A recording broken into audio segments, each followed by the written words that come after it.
ඒකනේ රනිල් වික්‍රමසිංහ ජනාධිපතිතුමානේ සිස්ටම් එක චේන්ජ් උනේ මේ කට්ටියන කලින්.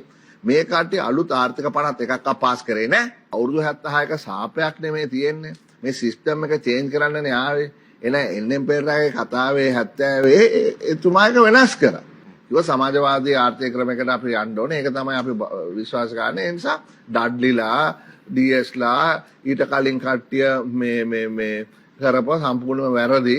හරි මේ බණ්ඩාරනායකලාගේ කාලේ ඉඳන් ඊට පස්සේ රොනි ඇවිල්ලා කිව්වා මේ විවෘත කරන්න කියලා. ඔව් විවෘත කරන්න. මේ එන්නෙම්ලා වැරදි. හරි ඒක තමයි ඒගොල්ලන්ගේ ප්ලැට්ෆෝම් එක උනේ. මම කියන්නේ එන්එම් පෙරේරාද රොනි දිමෙල්ද අදාළ නැහැ. ඒගොල්ලෝ කිව්වේ කලින් තිබිච්ච ක්‍රමය වැරදි. ඒ නිසා අපි වෙනස් කරනවා. එන්එම් වෙනස් කරා. රොනි වෙනස් කරා. එතකොට මේගොල්ලෝ කිව්වේ 76 වසරක තිබුණේ වැරදි. ඒ නිසා අපි මේක සිස්ටම් එක වෙනස් කරනවා.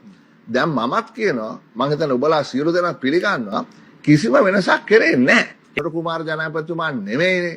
ඒක තමයි මම අහන්නේ. ඔව් චේන්ජ් එක කරේ රනිල් වික්‍රමසිංහ ජනාධිපතිතුමානේ. සිස්ටම් එක චේන්ජ් උනේ මේ කට්ටියන කලින්. මේ කට්ටිය අලුත් ආර්ථික පනත් එකක් පාස් කරේ නැහැ.